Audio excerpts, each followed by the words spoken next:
Hello everyone, welcome back to my channel Skill Arc. मैं हूं प्रियंका और जो आज की हमारी क्लास रहेगी, इस क्लास में एक्सरसाइज 5.1 के आगे के जो क्वेश्चन है उन्हीं को हम कंटिन्यू करेंगे। और इससे पिछले वीडियो की जो लिंक है वो आपको ऊपर मिल जाएगी डिस्क्रिप्शन बॉक्स में। जैसे जैसे हमारे चैप्टर कंप्लीट होते जा रहे हैं सभी की प्लेलिस्ट की लिंक मैं मेंशन करते जा रही हूँ, तो वहां से आप आसानी के साथ कोई भी चैप्टर देख सकते हैं। तो आज की क्लास स्टार्ट करते हैं और लेते हैं नेक्स्ट क्वेश्चन। क्वेश्चन नंबर 22 में हमको बोला जा रहा है discuss the continuity of cosine, cosecant, secant and cotangent functions. तो देखिए यहाँ पर बाकी के जो चार फंक्शंस हमारे बच गए हैं, क्योंकि एग्जाम्पल में हमने कौन कौन से फंक्शंस की कंटिन्यूटी चेक कर ली थी। साइन एक्स की कर ली थी, कॉस एक्स मैंने आपको होमवर्क में दिया था, बट इसमें कॉस एक्स है तो मैं आपको समझा दूंगी, तो आपने जो किया होगा आप मैच कर सकते हैं, ठीक है। और बाकी 10 जो है वो भी हम एग्जाम्पल नंबर आई थिंक 18 में कर चुके हैं। 17 में साइन एक्स की कंटिन्यूटी चेक करी थी और एग्जाम्पल नंबर 18 में 10x की कंटिन्यूटी चेक करी थी। तो ये दोनों मैं नहीं कराऊंगी, बाकी जो बचे हुए हमारे ट्रिग्नोमेट्रिक फंक्शन है उन सभी की कंटिन्यूटी किस तरीके से हम चेक कर सकते हैं ये हम देखेंगे यहाँ पर, ठीक है। तो इस क्वेश्चन में लगेगा टाइम, ध्यान से समझना है, ठीक है। तो पहले मैंने आपको बोल दिया टाइम तो लगेगा, क्योंकि हमारे जो चार फंक्शन हैं उनकी कंटिन्यूटी चेक करेंगे हम एक एक करके, ठीक है। तो मैंने क्वेश्चन यहाँ पर नहीं लिखा है, साइन एक्स हम ऑलरेडी कर चुके हैं एग्जाम्पल नंबर 17 में, ठीक है। कॉस एक्स से मैं आपको बता रही हूँ, तो हम इसको ले लेते हैं फर्स्ट, ठीक है।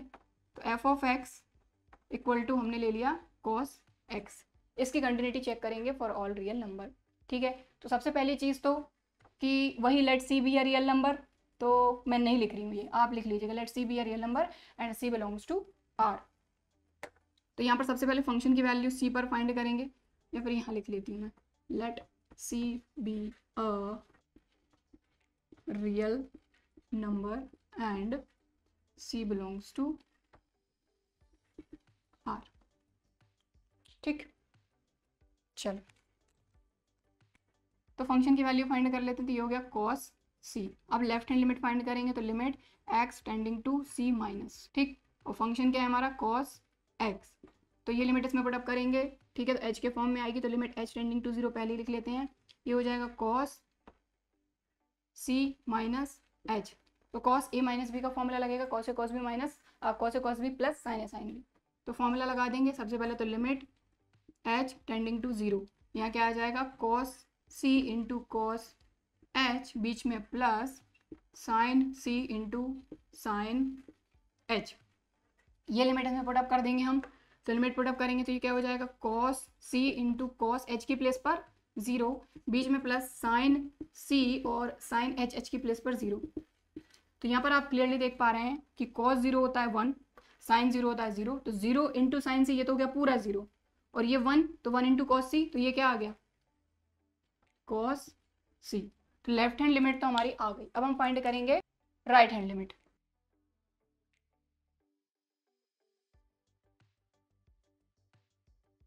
ठीक है। तो limit x tending to c plus cos x, तो c प्लस पुटअप करेंगे तो यहाँ क्या आ जाएगा limit h tending to 0, x की प्लेस पर आ जाएगा c प्लस h, तो cos c प्लस h, ठीक है।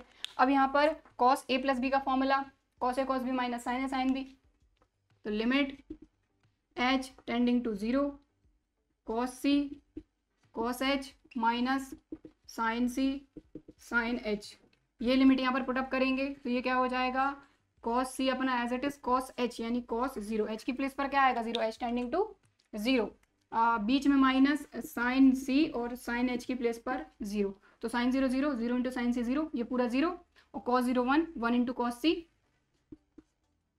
c। तो क्लियरली आप देखें फंक्शन की वैल्यू c पर लेफ्ट हैंड लिमिट और राइट हैंड लिमिट तीनों इक्वल आ रहे हैं, तो यहाँ पर हम कह सकते हैं कि function cos x is continuous for all real number. तो यहाँ पर क्या आ जाएगा कि since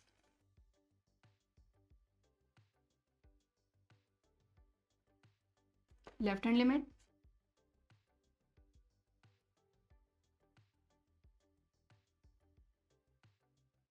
so left hand limit equal to right hand limit equal to function की वैल्यू,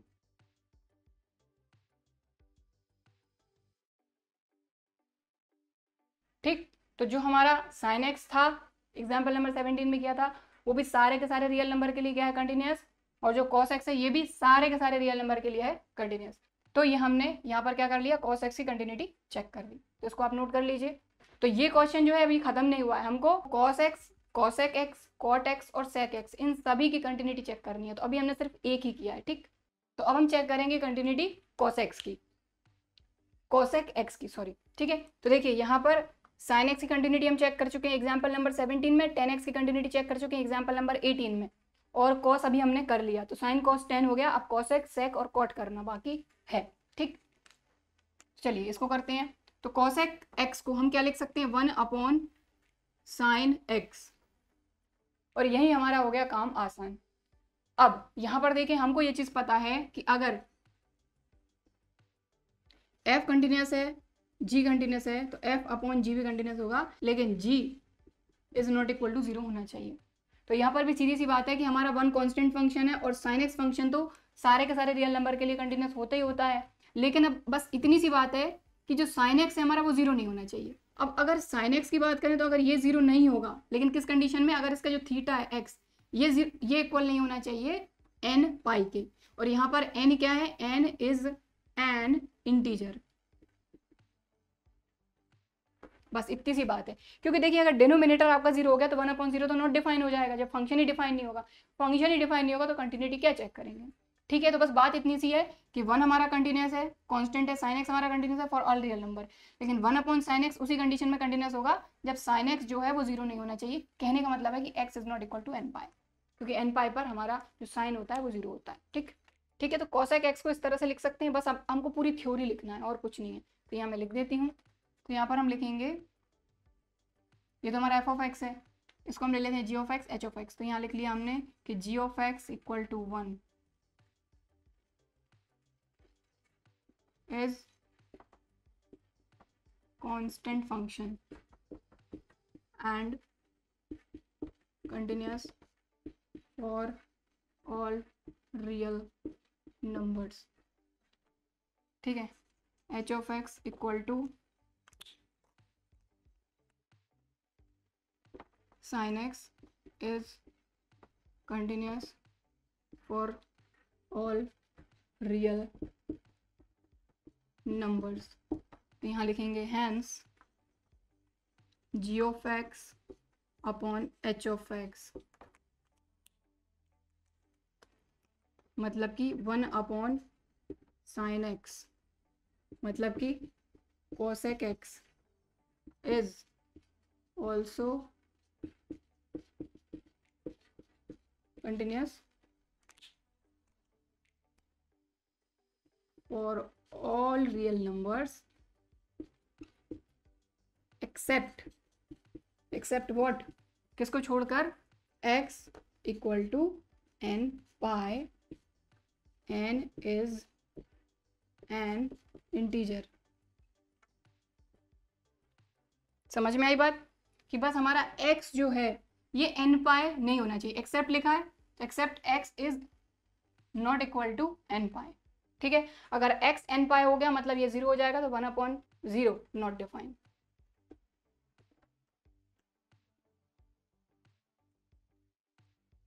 ठीक है, तो except x equal to n pi, x की वैल्यू n पाई होगी, उसको छोड़कर हमारा जो cosec x है ये कंटिन्यूस है फॉर ऑल रियल नंबर। तो ये हो गया आपका cosec x का भी कंटिन्यूटी चेक, ठीक। अब हम करते हैं नेक्स्ट।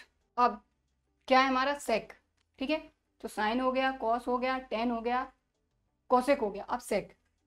तो sec x को हम क्या लिख सकते हैं, 1/cos x, ठीक है। तो सीधी सी बात है, 1 भी कंटिन्यूस है for all real number, cosec x भी कंटिन्यूस है फॉर ऑल रियल नंबर, तो 1/cos x भी कंटिन्यूस होगा फॉर ऑल रियल नंबर। लेकिन सिर्फ एक चीज नहीं होनी चाहिए कि ये जो cosec x है, cos x है, ये 0 नहीं होना चाहिए। कहने का मतलब ये कि x is not equal to 2n plus 1 pi by 2। अब वही where n is an integer, इसको हटा देती हूँ।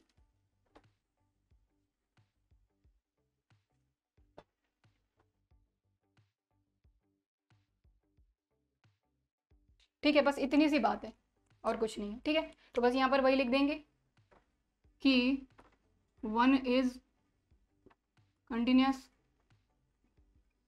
For all real number and cos x is continuous for all real numbers. Hence 1 upon cos x equal to sec x is also continuous for all real numbers except x equal to 2n plus 1 pi by 2 where n is an integer। यानी कि x की इस value को छोड़कर बाकी सभी जगह जो sec x है वो कंटिन्यूस होगा। ठीक है, समझ में आ गई बात। तो ये हो गया आपका sec x। अब लास्ट हमारा रह गया है cot x। cot x को अपन क्या लिखते हैं, cos x upon sin x। तो भाई इस क्वेश्चन में, क्वेश्चन नंबर 22 में cos x को हम शो कर चुके हैं कि ये कंटिन्यूस है for all real number. sin x को हम एग्जाम्पल नंबर 17 में शो कर चुके हैं कि sin x is continuous for all real number. ठीक है, तो cos अपॉन sin भी कंटिन्यूस होंगे for all real number. But अब अगर sin x की वैल्यू 0 हो जाती है तो क्या हो जाएगा, ये फंक्शन नॉट डिफाइन हो जाएगा। तो यहाँ पर बस यही लिखना पड़ेगा sin x is not equal to 0, या फिर कह सकते हैं कि x is not equal to n pi where n is an integer। बस, तो x equal to n pi को छोड़कर बाकी सभी जगह हमारा जो फंक्शन cot x है ये कंटिन्यूस होगा। तो यहाँ पर हम यही लिखेंगे sin x is continuous for all real number and cos x is continuous for all real number. Hence cos x upon sin x, ठीक है, ये इक्वल टू क्या हो जाएगा, cot x is also continuous for all real numbers except x equal to n pi where n is an integer। ठीक है, तो बस ये 0 नहीं होना चाहिए क्योंकि डिनोमिनेटर ही 0 हो गया तो cos अपॉन 0 क्या हो जाएगा, नॉट डिफाइन। फंक्शन ही नॉट डिफाइन तो कंटिन्यूटी क्या चेक करेंगे। ठीक है, तो बस सिर्फ और सिर्फ x equal to x is not equal to n pi नहीं होना चाहिए x, क्योंकि अगर x n पाई हो गया तो साइन ये पूरा का पूरा वैल्यू 0 हो जाएगी। तो यहाँ पर हमने यही लिखा कि भाई जो sin x है वो कंटिन्यूस है for all real number, cos x है continuous for all real number. Hence cos upon sin मतलब कि cot x is also continuous for all real numbers except x equal to n pi. x equal to n pi को छोड़कर बाकी सभी जगह हमारा जो cot x फंक्शन है ये कंटिन्यूस होगा। तो ये आप कर लीजिए नोट, करना चाहें तो देखिए क्वेश्चन नंबर 22 में हमको कौन कौन से फंक्शन को बोला था कंटिन्यूटी चेक करने के लिए, cos, sec, cosec और cot। ठीक, साइन और tan हम एग्जाम्पल नंबर 17 और 18 में कर चुके थे। ठीक है, तो ये हो गया आपका कंप्लीट क्वेश्चन नंबर 22। तो क्वेश्चन नंबर 23 में बोला जा रहा है find all points of discontinuity of f where f of x equal to this. तो यहाँ पर ऑल पॉइंट्स ऑफ डिसकंटिन्यूटी कहने का मतलब ये है कि जिस पॉइंट पे हमारा फंक्शन डिसकंटिन्यू है वो पॉइंट हमको बताना है, दैट्स इट। चलिए करते हैं। तो ये हमारे पास फंक्शन है, तो सबसे पहले तो देखें ये वही हमारे अभी तक के क्वेश्चन जैसा, ये कुछ अलग नहीं है इसमें। x इज लेस देन 0 के लिए हम चेक करेंगे, x इज ग्रेटर देन 0 के लिए चेक करेंगे और x इक्वल टू 0 के लिए चेक करेंगे।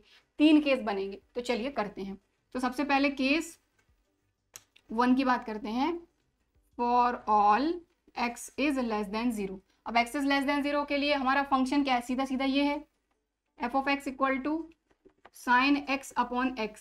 अब भाई सीधी सीधी बात है, आप खुद देख लीजिए कि यहाँ पर हमारा जो फंक्शन है ये क्या है, कंटिन्यूस होगा ही होगा। भाई साइन x हमारा कंटिन्यूस है for all real number, example number 17 में x हमारा कंटिन्यूस है क्योंकि ये पॉलिनोमियल फंक्शन है। तो जब f कंटिन्यूस g कंटिन्यूस तो f अपॉन g भी तो कंटिन्यूस होगा फॉर ऑल रियल नंबर। अब रही बात डिनोमिनेटर की 0 नहीं होना चाहिए, तो भाई जो वैल्यू है वो खुद ही 0 से छोटी है, तो इक्वल टू 0 तो इसमें आना ही नहीं है। तो बात खत्म हो गई यहीं पर कि since sign x is continuous for all real number and x is also continuous for all real numbers। x क्या है, पॉलिनोमियल फंक्शन, ये लिख देना, मैं भूल गई। ठीक है, तो x is a polynomial function and continuous for all real number. Hence f is continuous for all x is greater than zero, और sorry x is less than zero. Case 1 खत्म। केस 2 की बात करते हैं। केस 2 में क्या है, x is greater than zero और एक्स इक्वल टू जीरो। तो x is greater than zero लेकर चलते हैं। तो x is greater than zero के लिए फंक्शन क्या है आपका, देख लीजिए, एक्स प्लस 1। ये क्या है आपका पॉलिनोमियल फंक्शन, इसलिए कंटिन्यूस होगा ही होगा। और फिर भी आपको लिमिट फाइंड करनी है और अगर फंक्शन की वैल्यू फाइंड करनी है तो let c be a real number. यहाँ पर सी पुट अप करेंगे तो सी प्लस 1 फंक्शन की वैल्यू आ जाएगी। और लिमिट फाइंड करेंगे, limit x tending to c f of x, तो लिमिट यहाँ पर पुट अप करेंगे तो ये भी सी प्लस 1 आ जाएगा। That's it. ठीक है, तो इस तरह के क्वेश्चन हम कई सारे कर चुके हैं, इसलिए ये अगर आप सॉल्व करना चाहें तो वैसे कर सकते हैं और सीधे सीधे आंसर देना चाहें तो दे सकते हैं कि since F is a polynomial function hence f is continuous for x is greater than 0। ठीक, क्लियर। अब आते हैं केस 3 पे। ये थोड़ा इंपॉर्टेंट है क्योंकि सीधा सीधा x इक्वल टू 0 पे फाइंड करना है। ठीक, तो x इक्वल टू 0 के लिए फाइंड करेंगे तो सबसे पहले हमारे फंक्शन की वैल्यू, तो x is greater than and equal to है, मतलब फंक्शन ये है x प्लस 1। ठीक है, अब फंक्शन की 0 पे वैल्यू फाइंड कर रहे हैं ना, तो ये क्या हो जाएगा 0 प्लस 1 मतलब कि 1, तो फंक्शन की वैल्यू आ गई। अब लेफ्ट हैंड लिमिट फाइंड करेंगे, 0 माइनस 0 के लिए फाइंड करा तो लेफ्ट हैंड लिमिट 0 माइनस। ठीक, फंक्शन तो 0 माइनस मतलब 0 से छोटा, तो 0 से छोटा क्या है, x इज लेस देन 0 के लिए फंक्शन है ये, तो ये आ जाएगा साइन x अपॉन x। अब ये लिमिट इसमें पुट अप करेंगे तो ये आ जाएगा sine 0 minus h upon 0 minus h, और यहाँ लगा दिया अपन ने लिमिट h टेंडिंग टू 0। अब यहाँ पर भाई सीधी सीधी ये लिमिट पुटअप मत कर देना, अगर लिमिट पुटअप करोगे तो ये क्या आ जाएगा साइन 0 अपॉन 0, और सॉरी साइन 0 अपॉन 0, साइन 0 तो 0 हो जाएगा, मतलब 0 अपॉन 0, तो ये फॉर्म बन जाएगा 0 अपॉन 0, तो 0 अपॉन 0। और इसी तरह के फॉर्म को सॉल्व करने के लिए तो हम लिमिट का यूज़ करते हैं। तो अब इस फॉर्म को इस तरीके से सॉल्व करना है कि भाई 0 अपॉन 0 हट जाए। ठीक है, तो सबसे पहले तो ये क्या हो जाएगा अपना 0 माइनस एच हो जाएगा साइन माइनस एच, और साइन माइनस थीटा होता है माइनस साइन थीटा, तो भाई इसको थोड़ा सा अच्छे से करना पड़ेगा, तो यहाँ पर मैं कर रही हूँ। तो देखें ये अपना limit h tending to 0, sine minus theta हो जाएगा आपका minus sine theta upon minus h, minus से माइनस कैंसिल। अब आपको ये चीज़ पता है कि अगर limit x tending to 0 sine x upon x की वैल्यू क्या होती है 1 होती है, फॉर्मूला पढ़ा था हमने क्लास 11th में लिमिट्स में। ठीक है, तो साइन एक्स अपॉन एक्स और लिमिट है टेंडिंग कर रही है 0 की तरफ, तो इसकी वैल्यू हो गई 1, खत्म हो गया यहीं पे। ठीक है, तो लेफ्ट हैंड लिमिट आ गई 1। अब राइट हैंड लिमिट फाइंड करते हैं, तो limit x tending to 0 plus, 0 plus मतलब 0 से बड़ा, तो एक्स इज ग्रेटर देन 0 मतलब फंक्शन है अपना x प्लस 1। ये लिमिट इसमें पुट अप करेंगे तो ये क्या हो जाएगा limit h tending to 0, x की प्लेस पर 0 प्लस h प्लस 1, इस लिमिट को इसमें पुट अप कर दीजिए 0 प्लस 0, 0 प्लस 0 प्लस 1 क्या हो जाएगा 1, तो ये आ गई आपकी राइट हैंड लिमिट। तो अब आप देख लीजिए फंक्शन की वैल्यू क्या आई है आपकी 0 पर 1, लेफ्ट हैंड लिमिट आई है 1, राइट हैंड लिमिट भी आई है 1, मतलब function continuous at x equal to 0, x is greater than 0, x is less than 0। कहने का मतलब ये है कि ये जो फंक्शन है for all real number continuous. ठीक, hence f is continuous for all real numbers. लेकिन हाँ, इसमें हमसे पूछा गया है कि भाई डिसकंटिन्यूटी बताओ, तो there is no point of discontinuity, ये आपको फाइनल आंसर में लिखना है। ठीक है, तो ये हो गया आपका question number 23। So question number 24, so question number 24 में बोला जा रहा है determine if f defined by is a continuous function. So यहाँ पर हमको ये देखना है कि ये जो फंक्शन है ये कंटिन्यूस है या नहीं। तो चलिए करते हैं इसको। तो सबसे पहले वही बात है कि यहाँ पर हमको दिया है x is not equal to 0, यानी कि जब x की वैल्यू 0 नहीं रहेगी। अब 0 कब नहीं रहेगी, या तो 0 से बड़ी रहेगी या तो 0 से छोटी रहेगी। उस कंडीशन में जो हमारा फंक्शन है वो ये रहेगा। कहने का मतलब इसका ये कि x इज ग्रेटर देन 0 में भी यही फंक्शन यूज होगा और x इज लेस देन 0 में भी यही फंक्शन यूज होगा, बस 0 के इक्वल नहीं होना चाहिए x की वैल्यू। इसके बाद अगर x की वैल्यू 0 होती है तो जो फंक्शन है वो हमारा 0 है। तो यहाँ पर अगर ये फंक्शन की कंटिन्यूटी हमको चेक करनी है तो सीधी सी बात है कि हमको एक्स इज ग्रेटर देन 0 पर चेक करना होगा, एक्स इज लेस देन 0 पर चेक करना होगा और एक्स इक्वल टू 0 पर इसकी कंटिन्यूटी चेक करना होगा। तो चलिए करते हैं। तो सबसे पहले केस 1 में हम एक्स इज ग्रेटर देन 0 के लिए चेक कर रहे हैं, तो ये क्या है आपका केस 1। ठीक है, तो एक्स इज ग्रेटर देन 0 के लिए अगर चेक करें तो फंक्शन तो हमारा यही है। ठीक है, तो हमारा एफ ऑफ एक्स क्या हो गया, x square sine 1 upon x. ठीक है, अब एक्स इज ग्रेटर देन 0 मतलब 0 से बड़ी सारी की सारी वैल्यू, सारे के सारे रियल नंबर। तो यहाँ पर हम वही करेंगे कि let c be a real number. ठीक है, और इतना करने की जरूरत नहीं, आप क्लियरली देख पा रहे हैं कि जो एक्स स्क्वायर है वो क्या है आपका पॉलिनोमियल फंक्शन, तो कंटिन्यूअस होगा।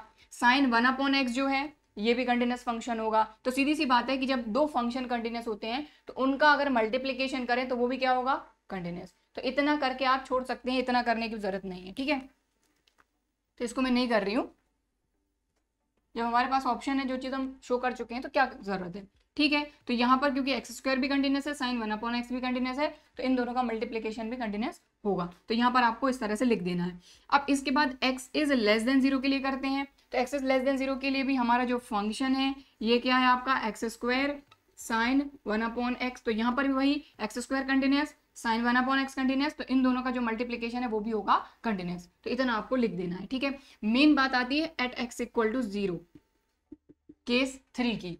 तो यहाँ पर वही है left hand limit, right hand limit और फंक्शन की वैल्यू, तीनों चीजें आपको फाइंड करनी होंगी। तो चलिए सबसे पहले तो लेफ्ट हैंड लिमिट फाइंड करते हैं। तो limit x tending to 0 minus, 0 के लिए फाइंड करें तो 0 माइनस। अब 0 माइनस मतलब 0 से कम, 0 से कम मतलब कि x की जो भी वैल्यू रहेगी वो 0 से कम रहेगी, x इज लेस देन 0। तो x इज लेस देन 0 के लिए फंक्शन तो हमारा यही आ रहा है, तो हमने यहाँ पर लिखा x square sine 1 upon x. ठीक, अब ये लिमिट इसमें पुट अप करेंगे तो 0 माइनस यानी x की प्लेस पर क्या आ जाएगा, 0 माइनस एच स्क्वायर, मल्टीप्लीकेशन में साइन 1 अपॉन 0 माइनस एच, यानी x की प्लेस पर 0 माइनस एच हमने पुटअप कर दिया। ठीक है, h आया है तो यहाँ हमने लिमिट लगा दी, लिमिट h टेंडिंग टू 0। ठीक है, तो अब यहाँ पर देखें आप, थोड़ा सा इसको हम थोड़ा सा सिंप्लीफाई कर लेते हैं। तो देखिए ये हो गया आपका लिमिट h टेंडिंग टू 0। ठीक है, 1 अपॉन माइनस एच, तो sine minus theta minus sine theta होता है तो माइनस साइन थीटा। अब सीधी सी बात है कि जब भी हम लिमिट फाइंड करते हैं तो मैंने आपको क्लास 11 में क्या समझाया था कि कोई भी 0/0 या 0 की डिग्री 0 इस तरह का कोई भी फॉर्म हमारा नहीं आना चाहिए। ठीक है, तो यहाँ पर देखिए यहाँ तो एच स्क्वायर है, तो जैसे ही आप लिमिट पुट अप करेंगे तो भाई ये पूरा का पूरा 0 और 0 के मल्टीप्लाई में जो भी आएगा तो वो क्या आ जाएगा 0। तो यहाँ पर आपकी लेफ्ट हैंड लिमिट आ गई है 0। अब राइट हैंड लिमिट फाइंड करते हैं तो limit x tending to 0 plus 0 plus 0 plus यानी 0 से बड़ा, तो एक्स इज ग्रेटर देन 0 मतलब यही फंक्शन आएगा आपका, तो x square sine 1 upon x. ठीक है, अब इसके बाद इसमें लिमिट पुट अप कर देंगे तो यहाँ आ जाएगा limit h tending to 0 0 plus h का whole square sine 1 upon 1 plus h, sorry 0 plus H.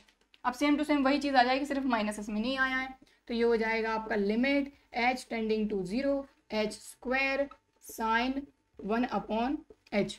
ठीक है, लिमिट इसमें पुट अप कर देंगे तो ये क्या आ जाएगा 0।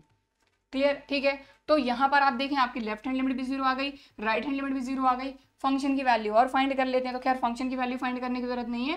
At x equal to 0, at x equal to 0 function क्या है आपका 0। तो हालांकि आप कर लीजिएगा, यहाँ मैं बता देती हूँ।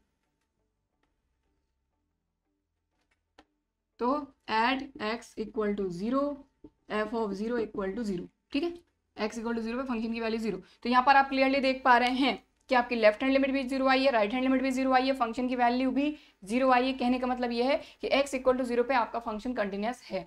और यहाँ पर दो केस हमने अलग अलग देख लिए, x इज ग्रेटर देन 0 के लिए और x इज लेस देन 0 के लिए भी आपका फंक्शन जो है वो कंटिन्यूअस होगा। कहने का मतलब ये हो गया कि भाई for all real number given function is continuous function. ठीक है, तो ये हो गया आपका question number 24। So question number 25 में बोला जा रहा है examine the continuity of f where f is defined by this. तो यहाँ पर हमको फंक्शन दिया है और यहाँ पर भी हमको गिवन फंक्शन की कंटिन्यूटी बतानी है। तो चलिए करते हैं, कुछ अलग है नहीं। यहाँ पर भी देखिए वही लिखा हुआ है, if x is not equal to 0 पर फंक्शन की वैल्यू ये रहेगी। x अगर 0 नहीं है मतलब क्या होगा, या तो 0 से बड़ा होगा या 0 से छोटा होगा, दो ही चीजें हो सकती हैं। तो x इज ग्रेटर देन 0 और x इज लेस देन 0 दोनों कंडीशन में हमारा यही फंक्शन रहेगा। ठीक है, तो ये मैं हटा रही, ये लिखने की जरूरत नहीं है। और अगर x की वैल्यू 0 होती है तो फंक्शन हमारा सीधा सीधा आ जाएगा -1। तो वही चीज़ है कि 3 केस बनेंगे, x is greater than 0, x is less than 0, ठीक है। या फिर हम ऐसा कर सकते हैं केस 1 में कि ऑल रियल नंबर एक्सेप्ट 0, तो केस 1 में ये पूरी चीज़ आ जाएगी और केस 2 में एक्स इक्वल टू 0 आ जाएगा। तो जैसा चाहे वैसे कर सकते हैं, ठीक है। तो मैं तो अलग अलग ही करवा रही हूँ आपको। तो केस 1 में हम क्या कर लेते हैं, एक्स इज ग्रेटर देन 0 के लिए। अब एक्स इज ग्रेटर देन 0 के लिए फंक्शन हमारा यही रहेगा, तो हमने लिखा f of x equal to sine x minus cos x. तो भाई यहीं पे देख के काम खत्म हो गया आपका। क्या कि सीधी सी बात है कि sine continuous for all real number, cos x continuous for all real number, तो sin x minus cos x is also continuous for all real number by algebra of continuous function। ठीक, थ्योरम नंबर 1 पढ़ी थी हमने, जिसमें हमने algebra of continuous function पढ़ा था कि अगर f कंटिन्यूस है, g कंटिन्यूस है, तो f माइनस g भी कंटिन्यूस होगा। ठीक, तो बस ये स्टेटमेंट आपको लिख देना है कि sin x is continuous for all real numbers and also cos x is continuous for all real numbers, so by algebra of continuous function f of x equal to sin x minus cos x is continuous। और यहाँ पर case 1 में ले लेते हैं हम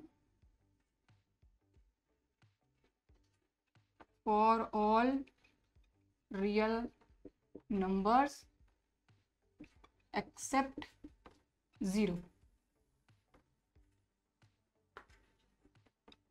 except x equal to 0, यानी x equal to 0 को छोड़कर बाकी सारे रियल नंबर। तो x is not equal to 0 पे फंक्शन हमारा यही तो है, ठीक है। तो यहाँ पर हमने दोनों चीज़ें एक साथ कर ली कि जो फंक्शन है हमारा वो ये रहेगा sin x continuous, cos x continuous, तो एल्जेब्रा ऑफ कंटिन्यूस फंक्शन से sin x minus cos x भी कंटिन्यूस होगा। एक ही केस में कर लिया हमने इसको। अब केस 2 में आते हैं, x इक्वल टू 0 पर कंटिन्यूटी चेक करेंगे।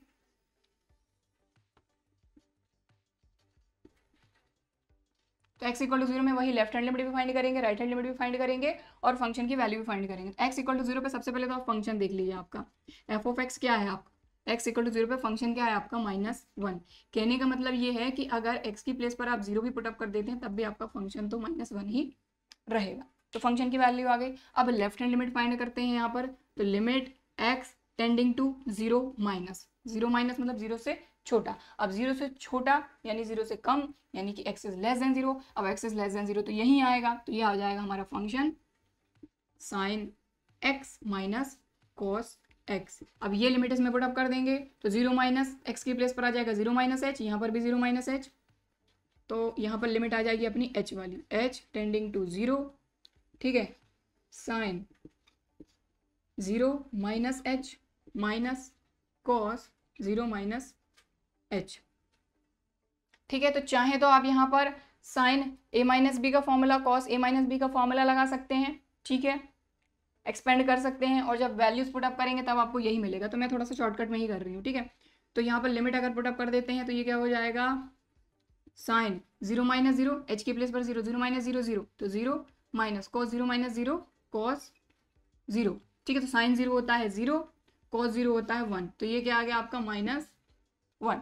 तो यहाँ पर फॉर्मूला भी ओपन करेंगे तब भी आपको यही मिल जाएगा, ठीक है। तो आपकी लेफ्ट हैंड लिमिट आ गई -1। अब राइट हैंड लिमिट फाइंड करते हैं, तो limit x tending to 0 plus function, function हमारा 0 प्लस मतलब 0 से बड़ा, तो x इज ग्रेटर देन 0 भी यहीं पर आएगा, तो फंक्शन हमारा यही रहेगा sin x minus cos x। अब यहाँ पर लिमिट पुटअप कर देंगे अपन, तो x की प्लेस पर आ जाएगा 0 प्लस, तो 0 प्लस h, और यहाँ पर लिमिट आ जाएगी अपनी h टेंडिंग टू 0, ठीक है। तो यहाँ पर sin 0 प्लस h, बीच में माइनस cos 0 प्लस h, तो यहाँ पर भी वही cos a plus b sine a plus b cos a plus b का फॉर्मूला आप लगा सकते हैं, ठीक है। मैं थोड़ा सा शॉर्टकट में ही कर रही हूँ। तो ये हो जाएगा आपका sine 0 plus 0 0 minus cos 0 plus 0 0, तो बात वही है, सॉरी cos 0, तो साइन 0 होता है 0, cos 0 होता है 1, तो ये हो गया -1। तो आप क्लियरली देखें x इक्वल टू 0 पे फंक्शन है आपका -1, left hand limit -1, right hand limit -1, तो x इक्वल टू 0 पर भी फंक्शन होगा कंटिन्यूस। ठीक है, तो x इक्वल टू 0 पर कंटिन्यूस, और वो वैल्यू जो कि 0 नहीं है, सारे रियल नंबर, उनके लिए भी फंक्शन कंटिन्यूस। ठीक है, for all real numbers except x equal to 0। x equal to 0 को छोड़कर हमने यहाँ पर कंटिन्यूटी चेक करी है सारे रियल नंबर की, और यहाँ पर x इक्वल टू 0 पर कंटिन्यूटी चेक करिए। ठीक है, कहने का क्या मतलब हुआ कि जो फंक्शन है वो सारे रियल नंबर के लिए कंटिन्यूस होगा। तो यहाँ सबसे पहले लिखेंगे कि left hand limit equal to right hand limit equal to function की वैल्यू 0 पर, ये तीनों इक्वल है, इसलिए फंक्शन जो है x इक्वल टू 0 पर कंटिन्यूस है। ठीक है, सो f इज कंटिन्यूस और x equal to 0 and hence f is continuous for all real numbers। खत्म। ठीक, तो ये हो गया आपका क्वेश्चन नंबर 25। सो आज की क्लास में बस इतना ही करेंगे। आई होप आज की क्लास में मैंने जो सारे क्वेश्चन आपको समझाए हैं वो आपको अच्छी तरीके से समझ में आए होंगे, वीडियो भी पसंद आया होगा। वीडियो पसंद आया है तो लाइक ज़रूर करिए, और अगर अभी तक चैनल को सब्सक्राइब नहीं किया है तो इसी तरह के और वीडियोज़ के लिए चैनल को सब्सक्राइब ज़रूर करिए। चलिए फिर मिलते हैं अगले वीडियो में, तब तक के लिए बाय एंड थैंक यू।